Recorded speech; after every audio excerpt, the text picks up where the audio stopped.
Vous écoutez Télé-Soleil, la télévision communautaire autonome de Saint-Maxime-du-Mont-Louis, en Haute-Gaspésie.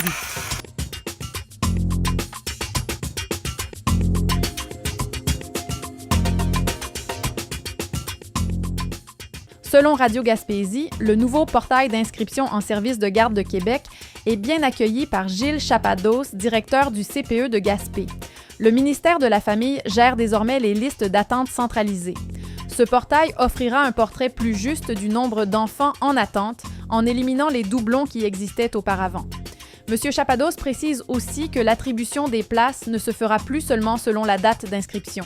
Les listes régionales actuelles seront transférées automatiquement et les parents recevront un courriel pour confirmer les détails.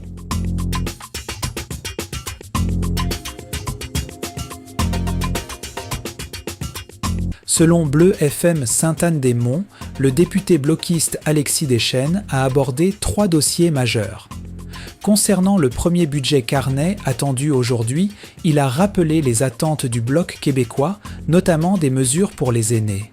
Également vice-président du comité des pêches, il est revenu sur un témoignage étonnant, indiquant que des agents des pêches seraient terrifiés par leur hiérarchie. Finalement, M. Deschênes a partagé de bonnes nouvelles concernant l'avancement du projet de 36 logements abordables M. Bourdage à Sainte-Anne-des-Monts.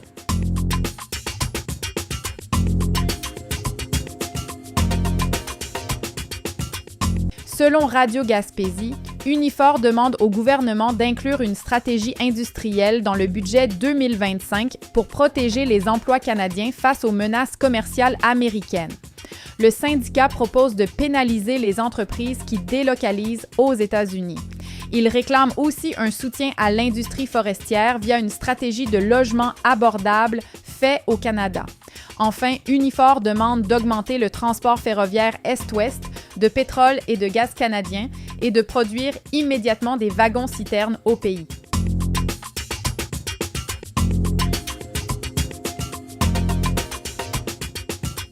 Selon Gaspésie Nouvelle, l'organisme Espace Gaspésie les Îles a lancé la version audio de son livre « Mon corps, mes droits », destiné à sensibiliser les enfants aux violences sexuelles.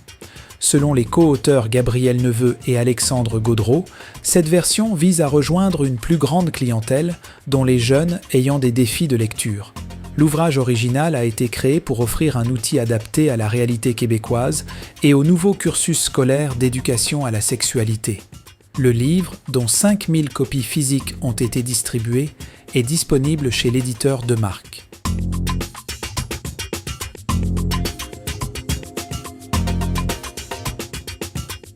Selon Bleu FM Sainte-Anne-des-Monts, Pascal Harvey, PDG du réseau des SADC et CAE, était en tournée en Gaspésie cette semaine, visitant Gaspé et Sainte-Anne-des-Monts.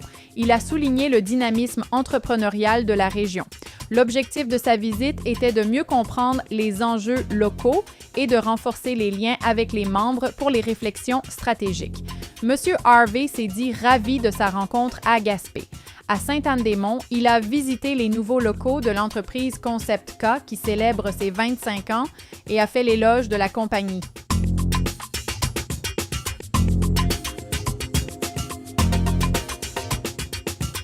Selon Gaspésie Nouvelle, le groupe Riotel ferme son site de 30 chambres à Bonaventure. La vice-présidente Lucie Dumas explique que c'est une décision stratégique car il était impossible de moderniser l'hôtel, pas d'ascenseur, pas de piscine, pas de salle de réunion. Des tentatives d'expansion ont échoué. L'entreprise est ouverte à un repreneur. Tous les employés se voient offrir des postes dans les hôtels de Matane, Carleton ou Percé. Le maire de Bonaventure, Pierre Gagnon, a été informé et travaille déjà à trouver un autre hôtelier pour sauver ce joyau.